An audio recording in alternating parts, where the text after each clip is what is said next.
안녕하세요. 저는 부산에 살고 있는 30대 초반 여성입니다. 어느덧 기승을 부리던 무더위도 지나가고 여름도 한풀 꺾이면서 날씨가 제법 많이 선선해진 것 같아요. 언제 더운 여름 다가고 가을이 오려나 했는데 시간이 참 빠른 것 같지 않나요? 시간이 언제 흐르나 했는데도 어김없이 여름이 지나가고 가을이 오는 걸 보면요. 그리고 곧 겨울이 오기도 하겠죠. 제가 이렇게 사연을 쓰게 된 이유는 시간이 참 약이 되는 것 같다는 이야기를 하고 싶어서입니다. 마치 계절이 변화하듯 결국 시간은 흐르게 되어 있고 뿌린 대로 거둔다는 생각이 참 많이 들었거든요. 다른 사람 눈에 눈물 나게 하면 그 사람은 피눈물을 흘린다고 하던데 옛말이 틀린 것 하나 없더라고요. 사실 저는 몇 년 전까지만 해도 악에 받친 상태로 살아왔습니다. 불행한 일은 한꺼번에 온다고 하더니 정말 살아가고 있는 삶을 포기하고 싶은 마음이 불쑥불쑥 고개를 내밀었죠. 버티는 것도 어렵게 느껴지던 그 시절엔 세상이 날 버린 것이 틀림없다는 생각이 절로 들 정도로 많이 힘들어 했었어요. 하지만 지금의 남편을 만나 이겨낼 수 있었고 그 시기를 기점으로 인생의 터닝포인트를 맞이할 수 있게 되었네요. 지금의 저는 그 시절 저와는 180도처럼 완전히 변해버렸거든요.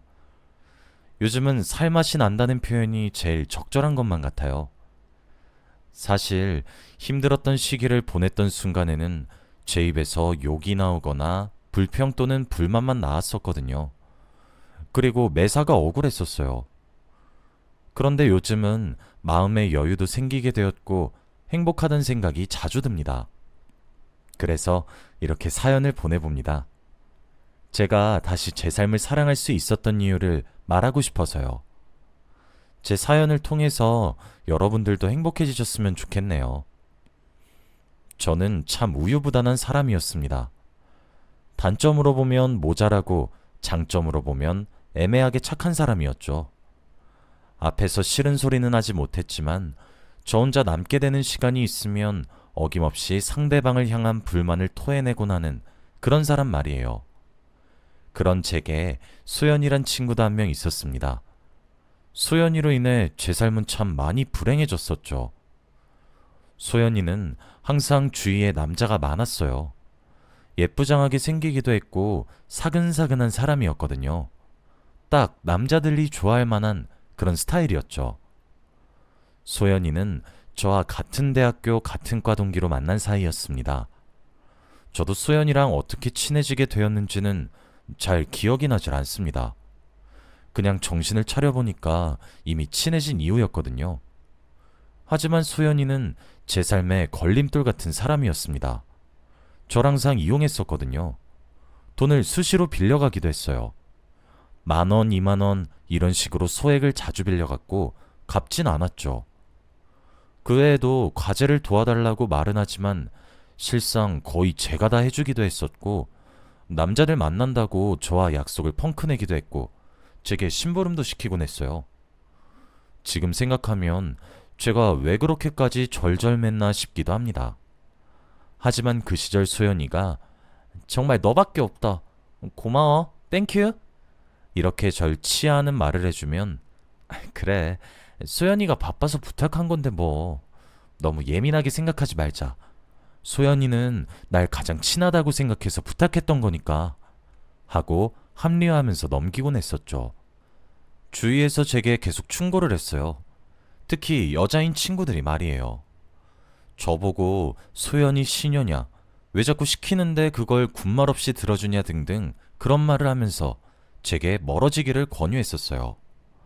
사실 소연이는 여자인 친구들한테 미움을 많이 샀었거든요. 왜 그런 여자가 간혹 있잖아요. 동성 친구들이 거의 없고 주위에 남자들만 많은 사람이요. 대외적인 이미지는 말수도 적고 조용하고 그런 느낌이고 여성스러운 분위기가 풀풀 풍기는 여자들이요. 저희 과는 남녀 비율이 거의 반반이었어서 캠퍼스 커플들이 많았어요.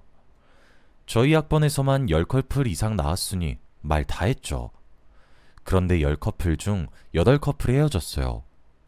남자들이 소연이가 좋아졌다면서 여자친구들을 차버렸거든요. 그것도 소연이의 안 좋은 소문에 한몫을 했었죠. 꼬리치고 다니는 여우라면서 말이에요. 하지만 저는 이미 소연이에게 맞춰져 있었고 제 친한 친구를 욕하는 모습이 오히려 더 못나 보인다는 생각을 했어요. 제게 귀한 주언을 한다고는 감히 생각을 하지도 못했죠. 전 오히려 소연이가 너무 예쁘고 여성스러워서 괜히 여자들이 질투와 시기에 눈이 멀어 애꿎은 내 친구를 괴롭히고 피해를 준다고 생각했거든요. 그래서 소연이 편을 더욱 들기도 했고요. 정말 제 착각이었을 뿐인데 말이에요. 그렇게 우유부단했던 저 역시도 연애를 몇 번 하기는 했었습니다. 그럴 때마다 소연이에게 남자친구를 빼앗겼지만 말이에요. 그런데 그 시기에는 그게 또 당연한 느낌이었어요. 나보다 예쁜 사람이니까 라고 생각하면서 말이에요. 20대에 만났던 남자친구들의 90% 정도가 헤어질 때 주고받은 멘트들이 똑같았죠. 우리 헤어지자. 왜? 그러지 마. 어차피 너도 알게 될 것 같으니까 그냥 내 입으로 이야기할게. 나 너 말고 좋아하는 사람 생겼어. 그리고 그 사람은 네가 아는 사람이기도 해. 설마 소연이야? 그래, 미안해. 그냥 내가 나쁜 새끼 할게. 잘 지내라. 소연이는 제게 다정하게 대해주고 제게 진심으로 대해줬다고 생각한 순간이 하나 있었는데 그건 바로 제가 저렇게 소연이에게 넘어간 남자친구들에 의해 차이게 되면 소연이가 그때만큼은 절 위로해 주었습니다. 자기가 미안하다고 잘못했다고 사과까지 하면서 말이에요.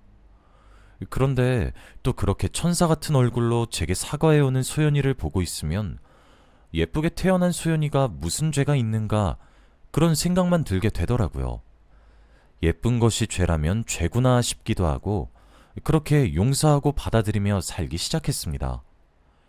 그런 대학 생활을 보냈고 전 취업에 성공을 하게 되었습니다. 제가 생각보다 꽤 공부를 잘하기도 했었고 전공을 잘 살려서 취업을 하게 되었어요. 제가 재학했던 곳은 패션 디자인과였거든요. 그렇게 바쁘게 살기 시작하면서 소연이와 연락이 자연스레 줄어들었습니다. 정확히 제가 찾지 않는 이상 소연이가 절 찾는 일이 없었죠. 본인이 필요한 경우를 제외하고 말이에요. 전 그렇게 미천을 모았습니다. 저는 꿈이 하나 있었거든요. 제 이름으로 된 브랜드를 하나 런칭하는 것이 저의 목표였어요.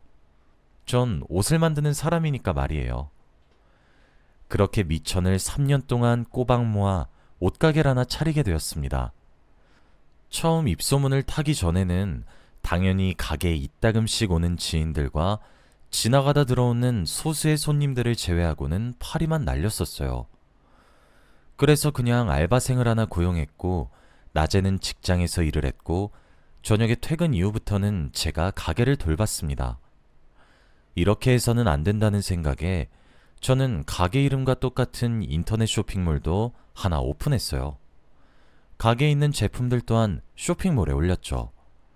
그리고 그 판단은 매우 옳았습니다. 인터넷 쇼핑몰이 대박이 나게 되었거든요.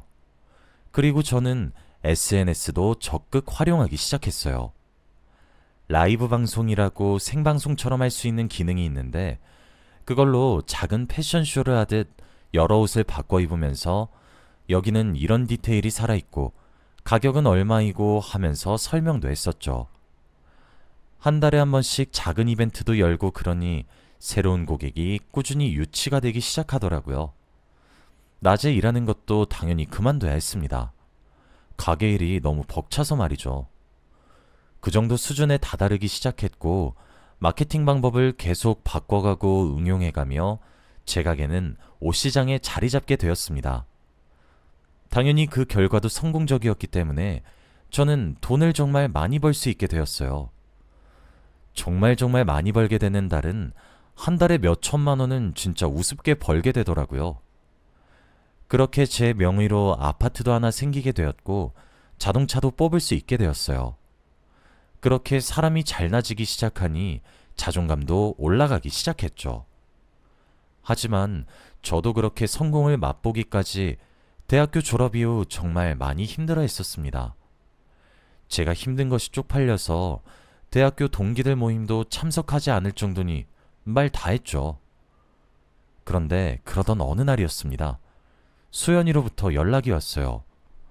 오랜만에 보고 싶어서 연락을 했고 만나자고 하면서 말이에요. 전 그 연락이 또 그렇게 반가웠습니다. 우린 약속을 잡았고 약속 날짜가 되었을 때 기쁜 마음으로 꾸며서 소연이를 만나러 갔습니다. 함께 차를 마시면서 이런저런 사는 얘기를 나누고 있었는데 소연이가 제게 머뭇머뭇하는 듯 하더니 정말 어렵게 이야기를 꺼내는 것이라며 입을 열었죠. 저, 지연아, 혹시 나 좀 도와줄 수 있어? 급하게 돈이 필요해. 엄마가 많이 편찮으시거든.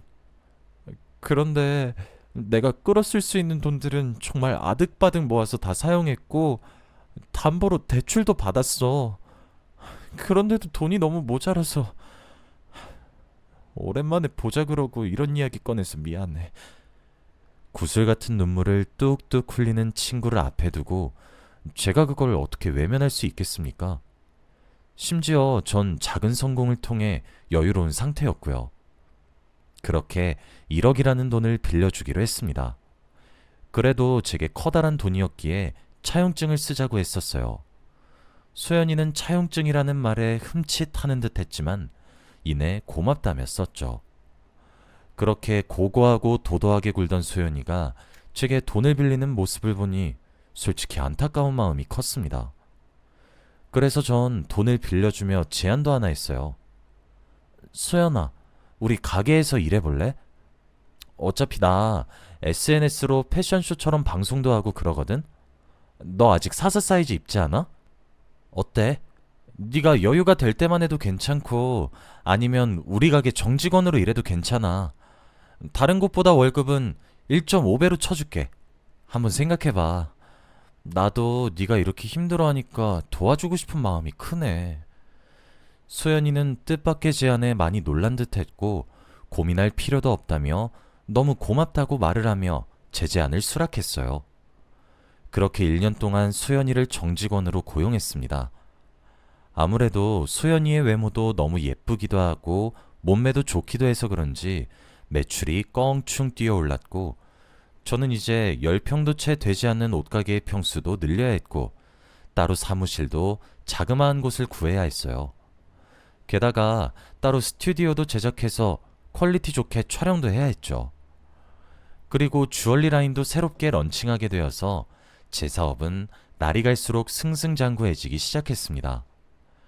소연이는 그때까지도 계속 일을 했고 모델도 겸했기 때문에 다른 곳 월급과 모델비까지 제가 따로 챙겨주었어요. 아마 같은 업계의 다른 사람들 월급보다 약 2.5배 정도 되는 금액을 주었습니다. 솔직히 웬만한 대기업 신입사원 초봉 정도는 받아갔습니다. 그리고 그 사이 저와 소연이의 관계가 조금 묘해졌습니다.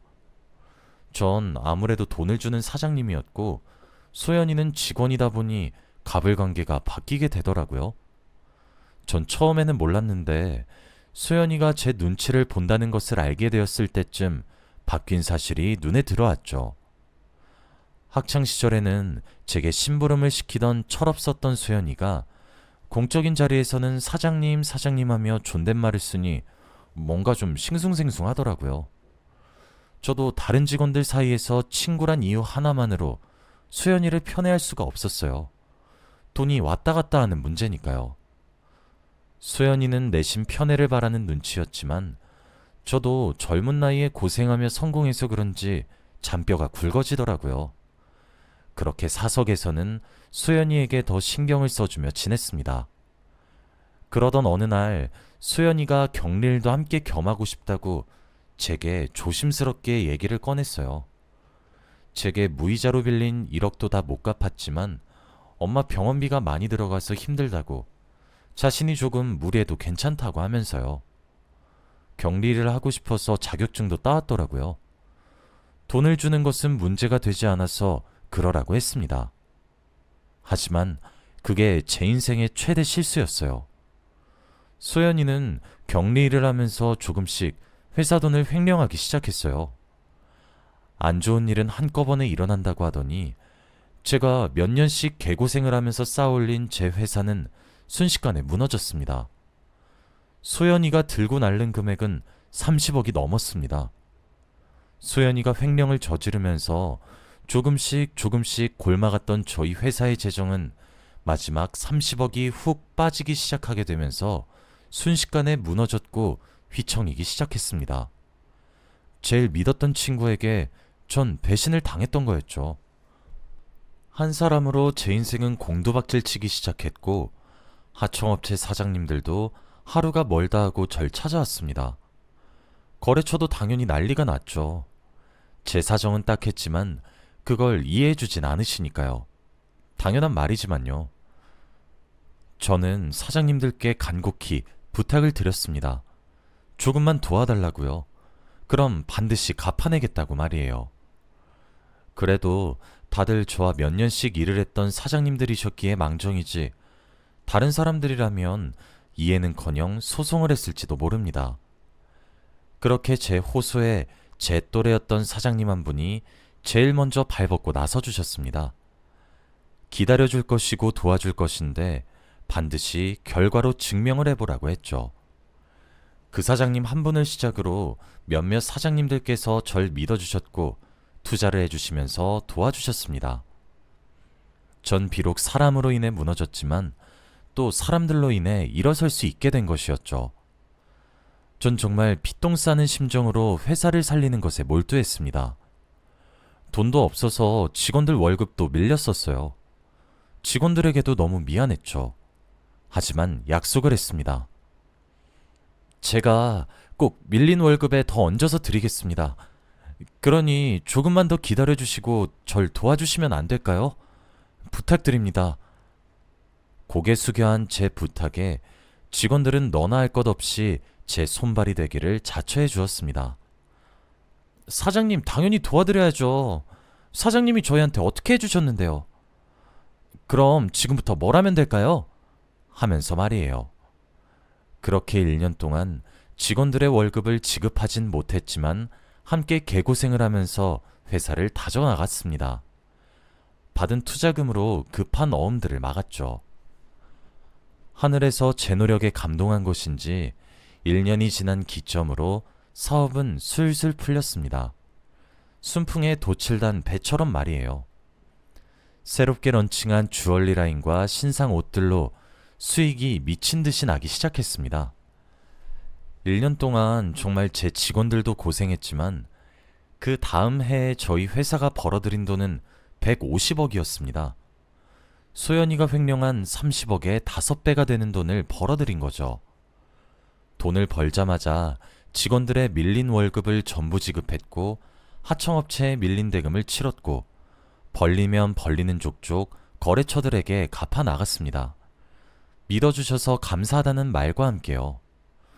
연말이 되었을 때는 회사가 숨도 쉴 수 없을 만큼 바빠졌죠. 저는 기다려준 제 직원들에게 보너스도 지급했고 전원 호텔로 휴가를 보냈습니다. 그걸로도 전 모자라다 생각을 했었기 때문에 전원 연봉도 올려줬습니다. 전 제가 그렇게 가진 것을 모두 잃었던 상황에 저 하나만 믿고 제 곁에 남아준 직원들이 너무 고마웠거든요. 그리고 그렇게 사업이 풀리기 시작하면서 횡령으로 고소했던 소연이도 결국 잡혔습니다. 사실 소연이를 정말 원망도 많이 했지만 그렇게 자신의 엄마가 힘든 상황에 큰 돈을 보면 눈이 뒤집히겠다 싶어 잡히고 난 소연이를 보며 고소를 취할까 정말 많이 망설였습니다.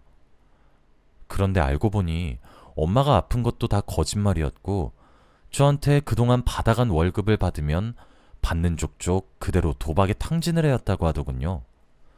심지어 수연이가 잡힌 경위도 불법 도박을 하고 있던 현장을 덮친 경찰에 의해 잡힌 거였습니다. 전 티끌만큼 남아있던 잔정과 동정도 그렇게 털어낼 수 있게 되었고 법대로 처리할 수 있게 되었습니다. 수연이가 제게 악을 쓰면서 그러더라고요. 내 수발이나 들던 년이 그깟 돈이 뭐라고 네가 뭔데 날 감히 고소해. 당장 취하란 말이야. 질질 끌려가던 수연이의 모습에 참 제가 부정당하는 느낌이었고 씁쓸했으며 허무했습니다. 결국 수연이는 횡령죄로 소송에서 패배했고 법의 심판을 받게 되었습니다. 어차피 수연이에게 30억 전액을 다 뱉어낼 순 없겠더라고요. 그래도 징역살이를 면치 못하게 된 것으로 전 만족할 수 있게 되었습니다. 그리고 글을 읽으며 눈치를 채셨겠지만 또래의 거래처 사장님이 제 지금의 남편입니다. 누구보다 먼저 가장 초라한 상황에 손톱만 물어뜯던 저를 큰 투자를 해주며 도와주게 되었고 그 일을 계기로 정말 제가 지치고 힘든 날 만나서 밥도 먹고 술도 먹고 하면서 친해지게 되었어요. 아무래도 다른 사장님들과 달리 또래의 나이였기에 가능했던 일 같아요. 그렇게 점점 편한 사이가 되다가 우린 눈이 맞았고 결혼까지 할 수 있게 되었습니다. 전 수연이가 제대로 된 죗값을 치르면서 본인의 삶을 반성하고 새 사람이 되길 기도하지만 안 될 것 같기도 합니다. 그래도 수연이를 정말 많이 원망했지만 제 주위에 제 사람을 가려낼 수 있는 기회를 가질 수 있게 된 것 같아 괜찮은 경험이었다고 생각합니다. 물론 제가 다시 일어서지 못했다면 이런 여유로운 생각을 할 수 없었겠지만요. 더 이상 저는 슬프지 않습니다. 이제 제 가족과도 같은 직원들이 열심히 일을 해주고 있고 그 결과 사업의 규모도 조금씩이지만 커지고 있어요. 매년 새롭게 일할 사람을 한 명씩 구하고 있거든요. 그리고 제 곁을 든든하게 지켜주는 지원군인 제 남편 덕에 더 이상 슬프지도 괴롭지도 않습니다. 당시에는 정말 너무 많이 힘들었고 어떻게 이 시련을 극복해 나가야 할지 무척이나 막막했지만 이렇게 시간이 지나가고 그 역경과 고난을 제가 버티면서 이겨냈고 그랬더니 이렇게 좋은 날이 찾아온 것 같습니다. 사람으로 인해 무너졌지만 사람들로 인해 일어나게 되기도 했죠.